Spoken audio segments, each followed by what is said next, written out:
ఈ పార్లమెంట్ ఎన్నికల్లో రిలవెన్స్ లేదు, వాళ్ళ అవసరం లేదు, వాళ్ళకు ఒక్క సీటు వచ్చినా వృధా అయినట్లే, వాళ్ళకు ఓటేస్తే మూసీలో వేసినట్టే ఈ రకం కిషన్ రెడ్డి గారు మాట్లాడుతూ ఉన్నారు. నేను అడగదలుచుకున్న కిషన్ రెడ్డి గారిని ఇక్కడి నుంచి నేరుగా, మేము రిలవెన్సే కాకపోతే, బీఆర్ఎస్ లెక్కలకు వచ్చే పార్టీ కాకపోతే పొద్దున్నే మా మీద ఏడవడం ఎందుకు? 10 సంవత్సరాలుగా కేంద్రంలో ఉన్న పార్టీగా, 5 సంవత్సరాల మంత్రిగా నువ్వేం ఏడ్చినావో చెప్పు కదా ఈ రాష్ట్రానికి. నీ వల్ల ఈ రాష్ట్రానికి ఒరిగినటువంటి మేలేదో చెప్పండి కదా. మా పార్టీ లెక్కలకు రాని పార్టీ అయితే, మేము పోటీలో ఉండే ప్రసక్తే లేకపోతే మా మీద విమర్శలు ఎందుకు చేస్తూ ఉన్నావు అంటే మీకు స్పష్టంగా తెలుసు, రేపు పొద్దున పార్లమెంట్లో కూడా గతంలో లాగానే బీఆర్ఎస్ పార్టీకే ఎక్కువ సీట్లు వస్తాయి.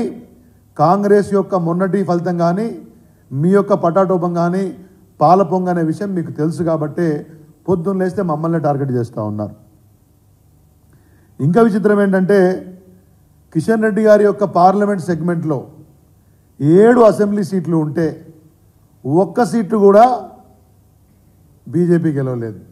నీవు కేంద్ర మంత్రి, 3 శాఖలకు మంత్రి, కేంద్రంలో నీవే అధ్యక్షునిగా ఉన్నావు, కేంద్రంలో నీ పార్టీ అధికారంలో ఉంది. ఇదే పార్లమెంట్ సెగ్మెంట్లో బీజేపీలోని అత్యున్నతమైనటువంటి విధాన నిర్ణాయక సంస్థ ఏంటంటే పార్లమెంటరీ బోర్డు. ఆ పార్లమెంటరీ బోర్డులో ఉన్నటువంటి లక్ష్మణ్ గారు ఉన్నారు, మీ ఇద్దరు ఉంటారు. కానీ మీరిద్దరు గతంలో ప్రాతినిధ్యం వహించినటువంటి అసెంబ్లీ బీజేపీ గెలవదు, రాష్ట్రంలో సింగిల్ డిజిట్ దాడదు. హైదరాబాద్ నగరంలో సింగిల్ సీట్ వస్తుంది, గ్రేటర్ హైదరాబాద్లో మెజారిటీ సీట్లు బీఆర్ఎస్ పార్టీ గెలుస్తుంది. రాష్ట్రంలో 39 సీట్లు గెలిచినాం, 37% ఓట్లు మాకు వచ్చినాయి. గెలిచిన కాంగ్రెస్ పార్టీకి మాకు 1.79% 8% మాత్రమే తేడా ఉంటుంది. మేము రిలవెన్స్ కాదంటారు.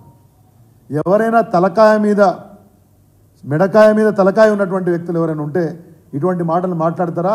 కిషన్ రెడ్డి గారు ఆలోచించుకోవాలా. డాక్టర్ లక్ష్మణ్ గారు చెప్తారు, మా పార్టీ, ఆయన పార్లమెంటరీ బోర్డు మెంబర్, ఆయన పోయినసారి పోటీ చేస్తే 3వ స్థానం వచ్చింది. ఈసారి కూడా ఆయన ఉన్నటువంటి అసెంబ్లీ సెగ్మెంట్లో 3వ స్థానం భారతీయ జనతా పార్టీ.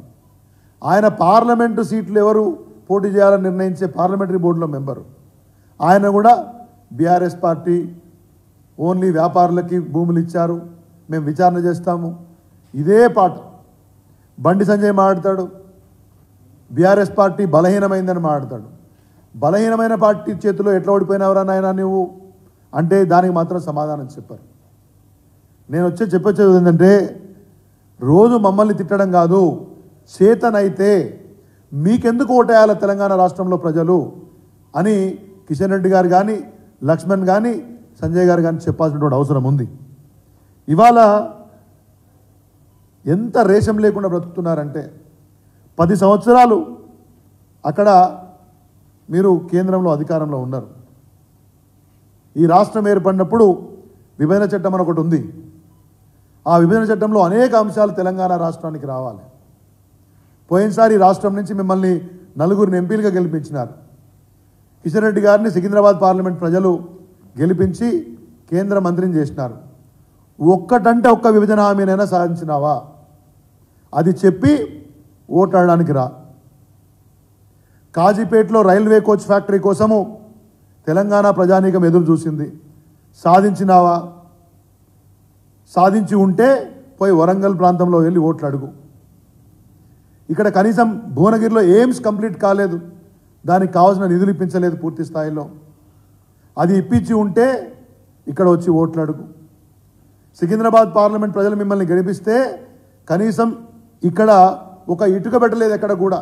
సికింద్రాబాద్ పార్లమెంటుకు కానీ, హైదరాబాద్ నగరానికి కానీ వరదలు వస్తే 90 పైసలు ఇప్పించలేదు, రూపాయి ప్రయోజనం లేదు మీతోటి. ఎట్లా సికింద్రాబాద్ ప్రజల్ని రేపు పొద్దున మీరు వచ్చి ఓట్లు అడుగుతారు? ఈ రాష్ట్రానికి భారతీయ జనతా పార్టీ ఎంపీలు ఏం చేసినారు? పార్లమెంట్లో కనీసం ఒక్కసారైనా ఐటీఐఆర్ రద్దు చేసినారు.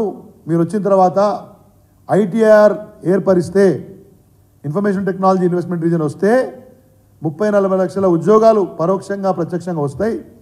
హైదరాబాద్ ఐటీ రంగంలో గణనీయంగా అభివృద్ధి చెందుతుంది అని బీఆర్ఎస్ ప్రభుత్వం ఆ రోజు మీకు లేఖలు రాసింది. మా ఐటీ మంత్రి కేటీఆర్ గారు అనేకసార్లు అడిగినారు. కిషన్ రెడ్డి గారు కనీసం ఒక్కసారైనా కేంద్ర మంత్రిగా సంబంధిత శాఖ మంత్రిని అడిగినరా అనే ప్రశ్నని మిమ్మల్ని వేస్తూ ఉన్నాను. నిమ్స్కు డబ్బులు ఇవ్వాలని అడిగినాం, ఫార్మా సిటీకి డబ్బులు ఇవ్వండి అని అడిగినాం, హైదరాబాద్కు వరదలు వస్తే డబ్బులు ఇవ్వమని అడిగినాం, బయారం స్టీల్ ఫ్యాక్టరీ పెట్టమని అడిగినాం, కృష్ణా వాటర్కి సంబంధించినటువంటి యొక్క వాటాను తేల్చమని అడిగినాం, 50-50 నిష్పత్తులు ఇవ్వమని అడిగినాం. ఒక్కదానికైనా కేంద్ర మంత్రిగా వెళ్ళి మీరు పార్లమెంట్లో అడిగినారా? మీ కేంద్ర మంత్రివర్గంలో చర్చించినారా? ఒక్క దాఖలా ఉంటే చెప్పి ఈ విజయ సంకల్ప యాత్రలో మాటలు మాట్లాడాలా. అంతేగాని పొద్దున్న లేస్తే ఎన్నికల దగ్గరకు వచ్చినాయి కాబట్టి రకరకాల మాటలు మాట్లాడతారు, శంకుస్థాపనలు చేస్తారు తప్పితే తెలంగాణ రాష్ట్రానికి మీ వల్ల ఒరిగిన ప్రయోజనం శూన్యం. కాబట్టి తెలంగాణ ప్రజలకు క్షమాపణ చెప్పండి. ఉల్టా ఇవాళ ఓట్లకు తిరుగుతున్నారు మీరు. ఇవాళ మీరు ఈ రాష్ట్రానికి ఏమన్నా చేసి ఉంటే ఓట్లు అడగాలని చెప్పేసి నేను కోరుతా ఉన్నాను. అసలు మాకు రిలవెన్సే లేదు. ఎందుకు రిలవెన్స్ లేదంటే బీఆర్ఎస్ పార్టీ ప్రాంతీయ పార్టీ అంట, అందుకనే మేము రిలవెన్స్ లేమో లెక్కలకు లేమంట. జర మేము ప్రాంతీయ పార్టీ అనుకుందాం జరసేపటికి. మాతో అవసరం లేదనుకుంటే తెలంగాణ ప్రజలు అంతకుముందు అన్ని సీట్లు ఇచ్చేవాళ్ళు కాదు.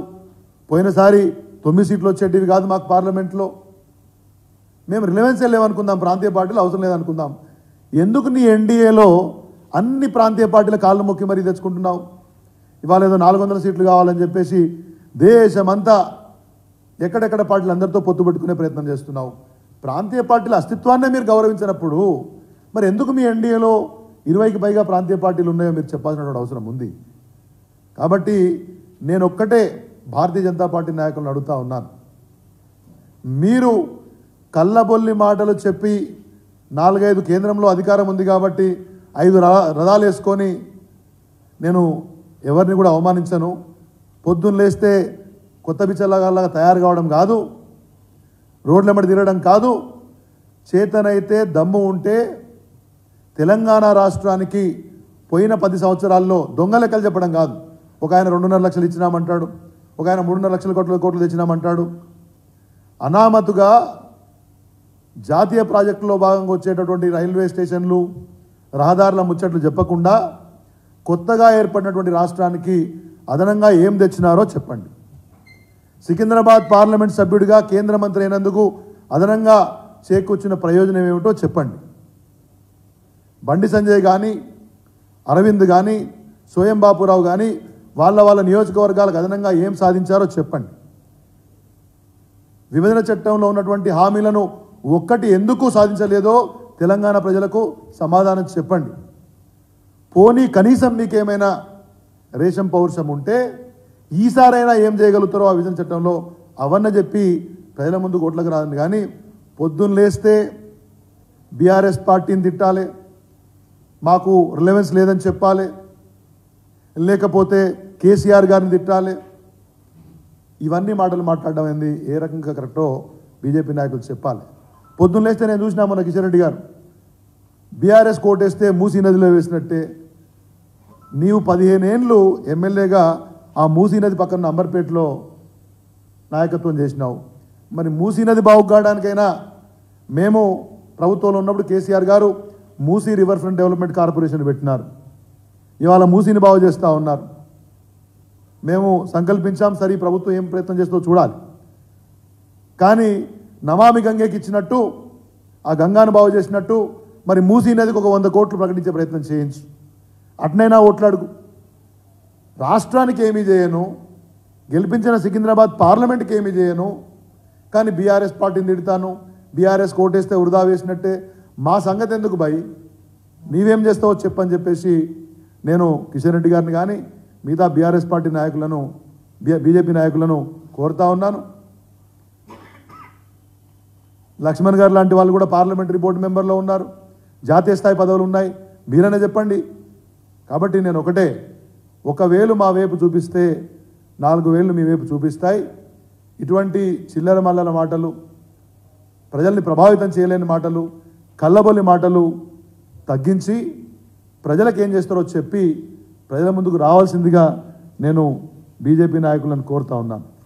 మొన్న ఎన్నికల్లో చూస్తే మాకు అస్తిత్వం లేనటువంటి నాయకులు వాళ్ళు తెలుసుకోవాలా. బీఆర్ఎస్కి 37.5%, కాంగ్రెస్కి 39.4%, అంటే 1.7 1.8%, బీజేపీకి 13.9% చెప్తున్నారు 8 సీట్స్.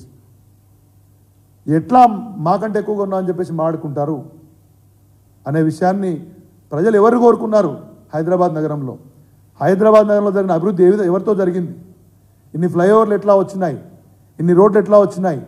ఇంత ఐటీ ఎక్స్పోర్ట్స్ ఎవరితో పెరిగినాయి? ఇన్ని పెట్టుబడులు ఎవరి ద్వారా వచ్చినాయి? ఇంత నగరం ఇంత బ్రహ్మాండంగా ఎట్లా విస్తరించింది? ఎస్ఎన్డిపి కానివ్వండి, ఎస్ఆర్డిపి కానివ్వండి, సిఆర్ఎంపి కానివ్వండి, ఈ పథకాలు తీసుకొచ్చి నగరాన్ని బ్రహ్మాండంగా చేసింది ఎవరు? అంతర్జాతీయ స్థాయిలో హైదరాబాద్ నగర కీర్తి ప్రశ్నలు పెంచినటువంటి ఒక నాయకత్వం ఎవరిది? ఇవన్నీ చూసే కదా మొన్న గ్రేటర్ హైదరాబాద్లో ప్రజలు ఏకపక్షంగా తీర్పిచ్చినారు. ఈ విషయాన్ని గమనించకుండా మీరు గెలిచింది ఒకటే ఒక సీటు. నీవు సక్సెస్ఫుల్ కేంద్ర మంత్రివి అయితే మరి అంబర్పేటన గెలవాలి కదా. గ్రేటర్ హైదరాబాద్లో ఒక్క సీటు గెలిపించుకోలేనోడు రాష్ట్రంలో మాకే మెజార్టీ సీట్లు మాడుతుంటే ప్రజలు నవ్వుకుంటున్న విషయాన్ని కిషన్ రెడ్డి గారు గమనించాలి. ఒకటే ఒక సీటు గెలిచింది, అది రాజాసింగ్ గెలిచింది. ఆ రాజాసింగ్ లాస్ట్ టైం ఈయన ఓడిపోయినప్పుడు కూడా గెలిచినాడు. ఆయన గెలుపుకి ఈయనకు సంబంధమే లే. మళ్ళీ పొద్దున్న లేస్తే మమ్మల్ని తిడతాడు. కాబట్టి కొద్ది ఆత్మాభిమానంతో, ఆత్మగౌరవంతో, వాస్తవాలకు అనుగుణంగా మాట్లాడండి. ఎవరితో పోటీ ఉంటుందనేది కాదు. ఇవాళ అసెంబ్లీలో మాకు ప్రజల యొక్క తీర్పు భిన్నంగా వచ్చింది, చాలా తక్కువ శాతంతో వచ్చింది. కానీ రాష్ట్రంలో ప్రజల్లో ఆలోచన వస్తూ ఉంది. ఇవాళ ఎన్నుకున్న ప్రభుత్వము సరైన రీతిలో పాలించట్లేదని ఒక ఆలోచనకు ప్రజలు వస్తూ ఉన్నారు. పార్లమెంటులో తెలంగాణ వాణి బాణి వినిపించాలంటే భారత రాష్ట్ర సమితి ఎంపీలు ఉండాలని చెప్పేసి ఒక ఆలోచన ప్రజల్లో ఉంది. మీరు ఎన్ని మాటలు చెప్పినా డబుల్ ఇంజన్ సర్కార్ అని చెప్పినారు, కర్ణాటకలో ఓడగొట్టినారు. తెలంగాణలో చెప్పినారు డబుల్ ఇంజన్ సర్కారు, సింగిల్ డిజిట్ దాటలేదు. మీరు ఉంటే ఏం చేస్తారు? మోదీ గారు తీసుకునేటువంటి నిర్ణయాలకు, తెలంగాణకు అనుకూలంగా ఉన్న నిర్ణయాలకు డూడు బసవన్నలాగా పోయిన పార్లమెంట్ లాగా తలూపొస్తారు. విభజన హామీలు ఇవ్వనని నరేంద్ర మోదీ గారు భీష్మించుకుంటే మీరు మాట్లాడరు. రైల్వే కోచ్ ఫ్యాక్టరీ ఇవ్వనంటే మాట్లాడరు. లేకపోతే బయారం స్టీల్ ఫ్యాక్టరీ అవసరం లేదంటే మాట్లాడరు. హైదరాబాద్ నగరానికి ₹1 అయ్యానంటే మాట్లాడరు. వరదలు వస్తే గుజరాత్కు 1000 కోట్లు ఇస్తాను, హైదరాబాద్ నగరానికి నయా పైసా విధించనంటే మాట్లాడరు. ఇదే పని కదా మళ్ళీ చేస్తారు మీరు పార్లమెంటుకు పోతే. నరేంద్ర మోదీ గారిని కేంద్ర మంత్రివర్గంలో ఓ ప్రశ్న వేసేటువంటి దమ్ము మీకు ఉందా? అటువంటి యొక్క నాయకులు పార్లమెంట్లో ఉంటేనేమి లేకపోతేనేమి తెలంగాణకు వచ్చే లాభం ఏంటి? తెలంగాణకు ప్రాజెక్టులు రావాలంటే, తెలంగాణకు రావాల్సిన హక్కులు రావాలంటే, తెలంగాణకు రావాల్సిన నిధులు రావాలంటే పోరాటం చేసే మనస్తత్వం కదా కావాలి. ఆ పోరాటం చేసే మనస్తత్వము ఓన్లీ భారత రాష్ట్ర సమితి ఎంపీలది మాత్రమే. మీరు గత 2 పార్లమెంట్ సెషన్స్లో వినోద్ కుమార్ గారి నుంచి మొదలు పెట్టుకొని మిగతా అందరు ఎంపీలు కూడా తెలంగాణ రాష్ట్రానికి సంబంధించినటువంటి యొక్క విషయాలను మేము మాత్రమే అడిగినాం తప్పితే బీజేపీ ఎంపీలు ఒక్కనాడు కూడా తెలంగాణ ప్రయోజనానికి కావాల్సినటువంటి ఒక్క అంశాన్ని అడగలేదు. అయినా ఇంకా కూడా పౌరుషం లేకుండా, ఏమీ డీటెయిల్స్ చెప్పకుండా, స్టాటిస్టిక్స్ లేకుండా మమ్మల్ని తిట్టి మాత్రమే పబ్బం కట్టుకోవాలని చూస్తే ప్రజలు హర్షించరనే విషయాన్ని గమనించాలని చెప్పేసి కూడా నేను మీ ద్వారా ప్రజలకు తెలియజేస్తా ఉన్నాను.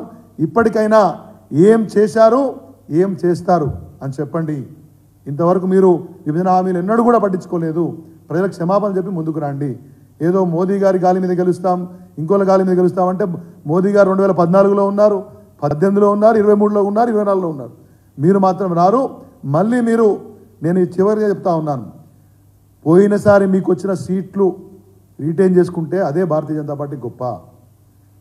పోటీ అంతా కూడా బీఆర్ఎస్ కాంగ్రెసా లాగానే ఉంటుంది తప్పితే మీరు ఊసులో ఉండరనే విషయాన్ని తెలంగాణ రాష్ట్రంలో ఇక్కడ ప్రజలు చైతన్యవంతులు. నిజమేమిటి, అబద్ధమేంటి, 10 సంవత్సరాల్లో ఏం జరిగింది, బీజేపీ కేంద్ర ప్రభుత్వం ద్వారా ఏం ఒరిగింది, ఏం రాలేదనే విషయం ప్రజల కళ్ళ ముందు ఉంది. 10 సంవత్సరాల్లో కేసీఆర్ గారు చేసినటువంటి అభివృద్ధి కళ్ళ ముందు ఉంది. ఖచ్చితంగా పార్లమెంట్లో జాతీయ స్థాయిలో తెలంగాణ రాష్ట్రం యొక్క హక్కులను కాపాడగలిగే శక్తి ఉంది బీఆర్ఎస్ మాత్రమే అనే విషయాన్ని ప్రజల మీద తెలియజేస్తున్నారు. ఓకే.